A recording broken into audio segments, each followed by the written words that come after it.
आज जो पहले चरण का चुनाव 121 सीटों पर हो रहा है उसमें सबसे ज़्यादा जो चर्चित सीट है वो मोकामा है, क्योंकि दो बाहुबलियों के बीच में सीधा सीधा यहाँ पर चुनावी मैदान यानी कि चुनावी जंग देखी जा रही है। मैं भी मोकामा का एक जो बूथ है वहाँ पर आप देख सकते हैं कि तेज़ धूप है, लेकिन इसके बावजूद भी बड़ी संख्या में लोगों की कतार लगी हुई, चाहे वो महिला हो चाहे वो पुरुष हो, यहाँ पर वोट डालने का अपना इंतजार कर रहे हैं। हमारे साथ जो लाइन में लगे हुए लोग हैं मैं उनसे पूछूंगा क्या सोचकर आप वोट डालना चाहते हैं, यहाँ पर क्या मुद्दे हैं?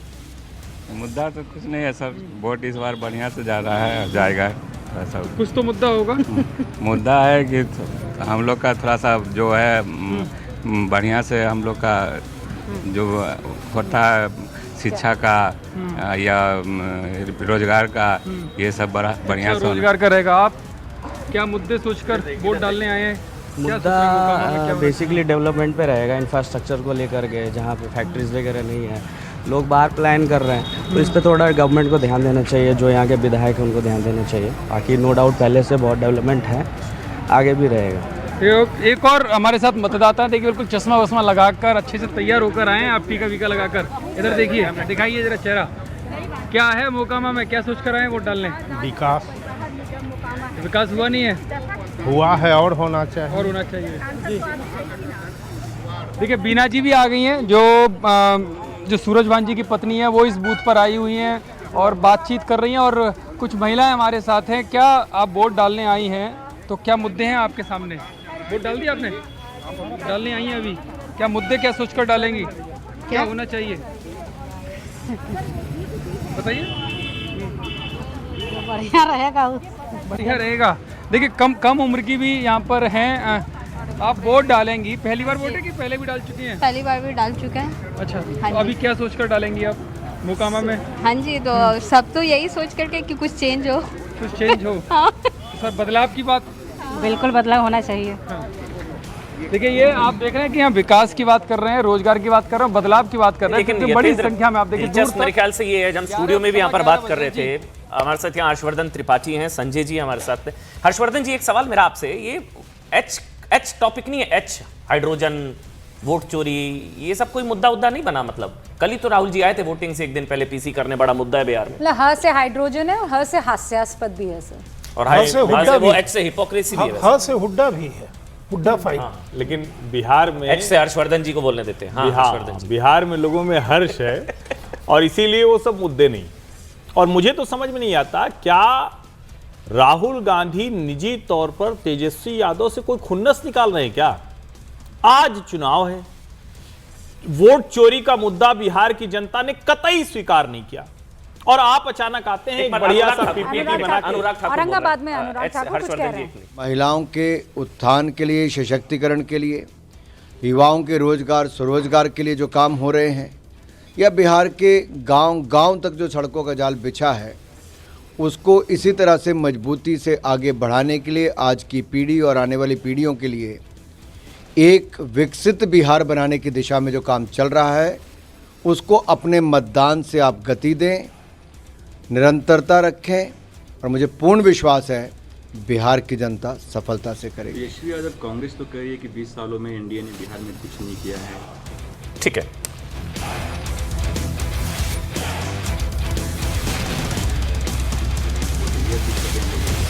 लालू जी के राज में जंगल राज था, अपराध राज। मात्र 2 इंजीनियरिंग कॉलेज थे, आज 33 हैं। 9 मेडिकल कॉलेज आज 57 हैं। वहाँ पर 3000 किलोमीटर सड़कें नहीं थी, आज 1,17,000 किलोमीटर सड़कें हैं। प्रति व्यक्ति आय 7,000 रुपया मुश्किल से थी, आज 68,000 रुपया है। ये विकास हुआ है गांव-गांव सड़कें पहुंचाने का। ठीक है, जंगलराज की याद दिलाते हुए अनुराग ठाकुर। लेकिन हर्षवर्धन त्रिपाठी जी, एच से हर्षवर्धन त्रिपाठी, एच से हाइड्रोजन बम पर कुछ कह रहे थे, बताइए आप क्या कह रहे थे? कि मतलब राहुल को तेजस्वी पर भरोसा नहीं है, आप ये कह रहे थे? मुझे तो लगता है भरोसे से ज्यादा जो दोनों पार्टियों के बीच में टिकट बंटवारे के समय खुन्नस हुई, लड़ाई हुई, उससे मुझे लगता है कि कहीं ना कहीं कांग्रेस पार्टी वो तय कर चुकी है कि ठीक है भाई, 5 साल वैसे भी हमको नहीं रहना है, तो सत्ता आए या ना आए, वरना ठीक 1 दिन पहले इस तरह से अपने गठजोड़ का मजाक बनाना। और मैं फिर कह रहा हूं, जो वोट अधिकार यात्रा निकली थी, जनता ने उसको कतई स्वीकार नहीं किया। वोट चोरी का कोई मुद्दा नहीं है, फिर भी आप ऐसी बातें आगे करते हैं। नहीं सर, ये बात सच है। हम लोग तो इतना घूमे हैं बिहार में, न्यूज़ 18 इंडिया चप्पे चप्पे पर गया है सर, और सारे हमारे साथी वहाँ पर मतलब महीने महीने से डेरा डाले हुए हैं। ये सच बात है कि वोट चोरी मुद्दा नहीं है। कोई अगर मुझे कह दे वोट चोरी मुद्दा है सर, तो ये मेरे प्रोफेशन के साथ मैं फिर आगे इंसाफ नहीं कर सकती हूँ अगर ये मान लूं कि वोट चोरी मुद्दा है। हो कैसे? अगर होता मुद्दा नहीं है सर, तो लोग वहां सड़कों पर दिखते ना। ये कोई ऐसा नहीं है कि आपसे बता मुझे दें लगता है दूसरे का कि राहुल के अलावा अलायंस में कोई और मुद्दा इसको मानने को, शायद तेजस्वी भी इसको मुद्दा मानने को तैयार नहीं है। मैं कह रही हूं तेजस्वी यादव भी नहीं है। हम तो चलिए आज मैं स्टूडियो में मौजूद हूँ, आप स्टूडियो में मौजूद हैं, अपने 3 जो साथी हैं वो वहाँ ग्राउंड जीरो पर मौजूद है, चाहे नीरज हो, चाहे यतेंद्र हो, चाहे रवि हो। रवि हमारे साथ जुड़े हुए हैं अलीनगर से, दरभंगा से, जहां पर मैथिली ठाकुर चुनाव लड़ रही है। मोकामा से यतेंद्र हैं, और वो नीरज सिवान से हमारे साथ जुड़े हुए हैं, जहां पर ओसामा इस वक्त चुनाव लड़ रहे हैं। नीरज, मैं पहले आपके पास आ रही हूँ, संक्षेप में मुझे जवाब दे दीजिएगा पहले वोट चोरी के बारे में, और उसके बाद ओसामा ने क्या बात कही, कुछ कही, उनके बॉडी लैंग्वेज से क्या लग रहा था, क्या समझ में आया आपको? वोट चोरी कोई मुद्दा है? रूबिका, देखें, यहाँ के मतदाताओं के लिए वोट चोरी कोई मुद्दा नहीं है, लेकिन आपने कहा कि संक्षिप्त में जवाब दीजिएगा, तो इसलिए लोगों से अभी बात नहीं कर सकता।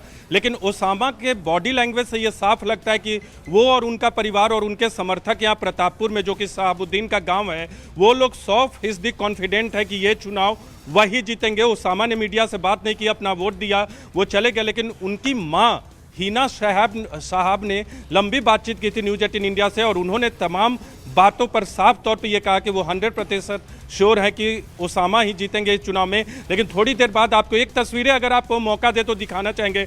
बहुत खूबसूरत तस्वीर है रूबिका, आपने भी देखा होगा बिहार विधानसभा चुनाव में महिलाओं का प्रतिशत हाल के चुनाव में पुरुषों से अधिक रहा, उनकी तादाद अधिक रही। देखिए, लंबी कतार आपको दिखाते हैं, ये लंबी कतार है जो आपको दिखा रही है कि लोकतंत्र में इनका कितना विश्वास है। अगर वोट चोरी पर इन्हें विश्वास होता तो मुझे नहीं लगता कि इतनी बड़ी तादाद में ये अपना वोट देते। सरकार को कंटिन्यू करने या सरकार को बदलने को लेकर जो इनका वोट जा रहा है, ये तो नहीं बता सकते किसे वोट देंगे, लेकिन इनके चेहरे साफ तौर पे बता रहे हैं कि समीकरण क्या आपको बदलता हुआ दिखाई देता है? क्योंकि पिछली बार ये शहाबुद्दीन के करीबी है हरिशंकर यादव, वो वहां से चुनाव लड़ा करते थे, इनफैक्ट जीते भी हैं।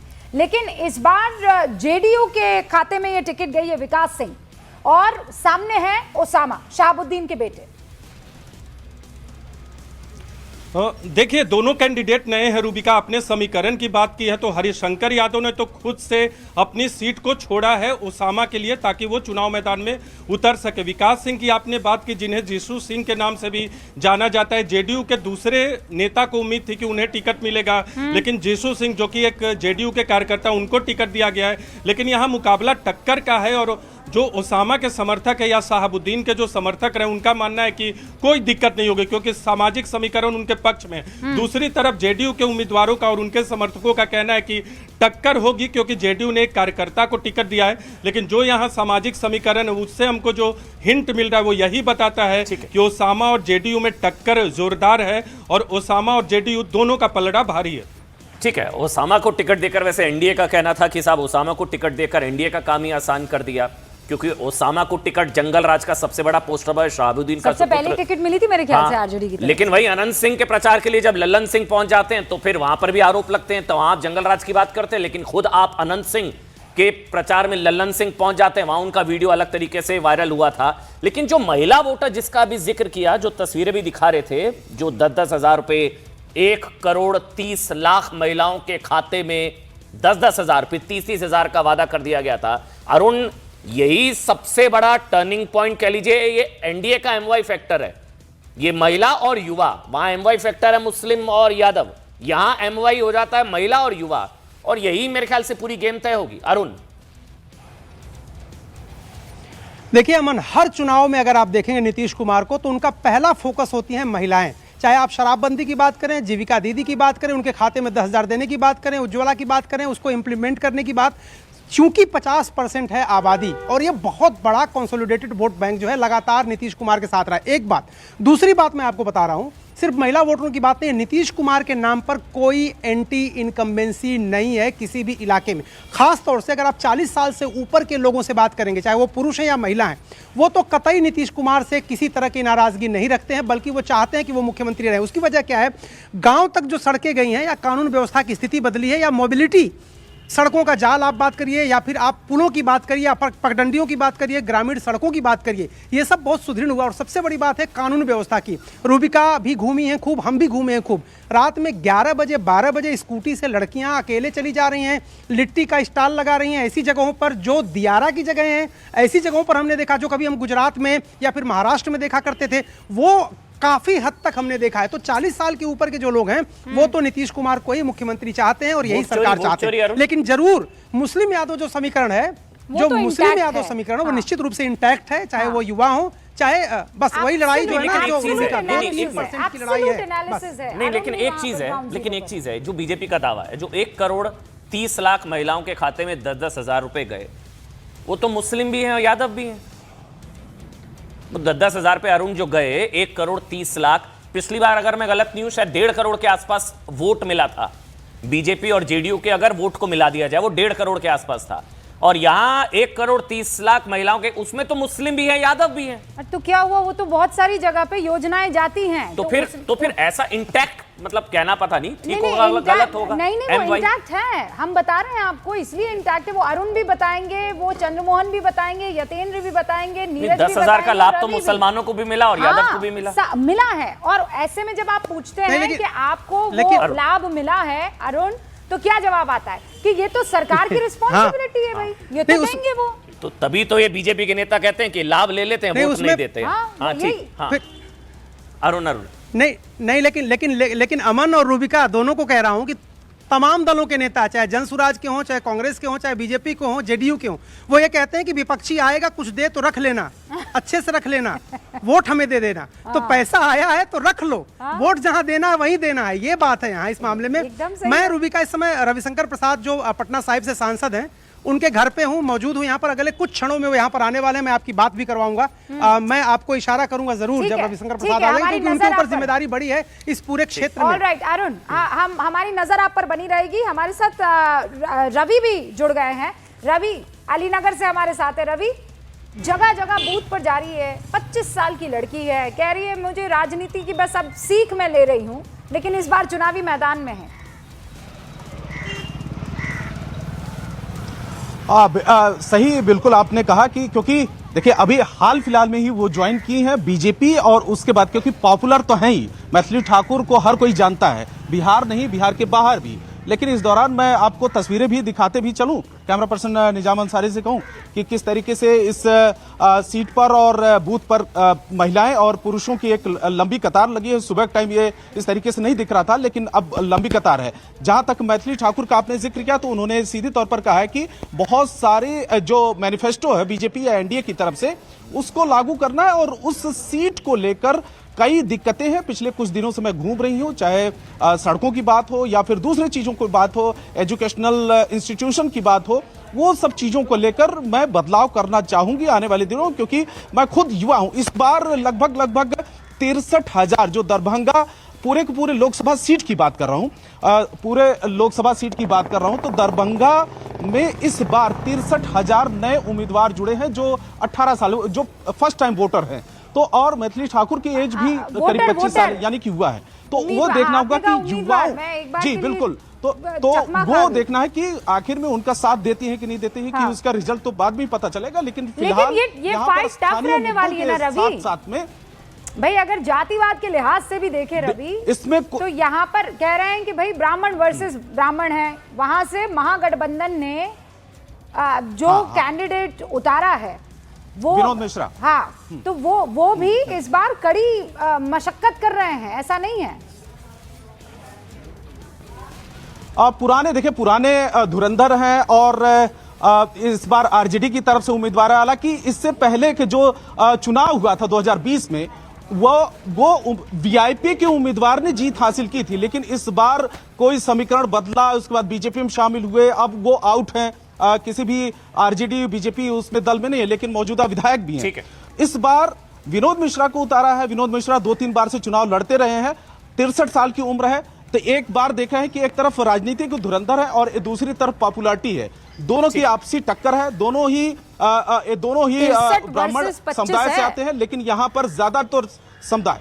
ठीक है रवि, बिल्कुल 63 वर्सेस 25 है, सबसे युवा उम्मीदवार मैथिली। लेकिन जितने भी हमारे सहयोगी हैं, चाहे यतेंद्र हैं, चाहे रवि, अरुण, सबके पीछे तस्वीरें बहुत सुखद हैं। और ये भी तस्वीरें देखिए, लोकतंत्र का उत्सव बहुत खुशी से मनाया जा रहा है। मतलब ये वोट चोरी वगैरह उस सारी बातों से इतर लोकतंत्र का उत्सव ऐसा बन रहा है, लंबी लंबी कतारें। अभी तो 11 साढ़े 11 बज रहे हैं। लेकिन मेरा एक सवाल हर्षवर्धन त्रिपाठी, वैसे आपको बता दें मेरे साथ हमारे साथ बीजेपी से जो है कुंतल कृष्णा जुड़ चुके हैं। वो जुड़े नहीं, निखिल जैन दिखाई दे रहे हैं जो कांग्रेस का राजनीतिक विश्लेषक है, और वीआईपी से देवज्योति हमारे साथ बने हुए हैं। हर्षवर्धन त्रिपाठी यहाँ स्टूडियो में है। संजय जी, हर्षवर्धन त्रिपाठी में वही चीज बार बार जो अभी रूबिका से मेरी बात हो रही थी, एमवाई इंटैक्ट है, लेकिन नीतीश को अगर महिला वोटर्स मतलब इंटैक्ट माना जाता है उनका भी, तो उसमें क्या सिर्फ हिंदू हैं? देखिए मतलब ये तो नहीं है ना शायद। नीतीश, चलिए आप बीजेपी की बात कर सकते हैं, लेकिन नीतीश के जो महिला वोटर्स हैं अब जो 10-10 हजार गया, उसमें थोड़ी ना सिर्फ एक ही धर्म की है, तो वहां इंटैक्ट कैसे हुआ? मेरे को ये समझना है। नहीं, लेकिन इसमें बहुत ज्यादा अब गुंजाइश नहीं रह गई है। विशेष करके अगर चुनावों का पैटर्न देखें तो मुस्लिम प्रत्याशी जनता दल यूनाइटेड से लड़ते रहे और उनके जीतने की जो संख्या है, जो प्रतिशत है, वो धीरे धीरे घटता रहा। अभी वक्फ के मसले पर जिस तरह का रुख नीतीश कुमार ने अपनाया, जो ललन सिंह की स्पीच रही, उसके बाद बहुत गुंजाइश नहीं रही। अब एक बहुत छोटा वर्ग है मुसलमानों का जो वोट दे रहा है। ये जो है, जो 10,000 रुपए खाते में गए, निश्चित तौर पर जो गैर यादव ओबीसी हैं उनको अपनी तरफ करने में, या कहें कंसोलिडेट करने में मदद करेगा। नीतीश कुमार की वो ब्रांडिंग बड़ी है। लेकिन अगर कहें तो आज भी जो कहा जा रहा है वो जमीन पर सच है कि एमवाई का समीकरण तेजस्वी के साथ, कांग्रेस के साथ, माले के साथ, सहनी के साथ बहुत हद तक जाता हुआ दिखेगा।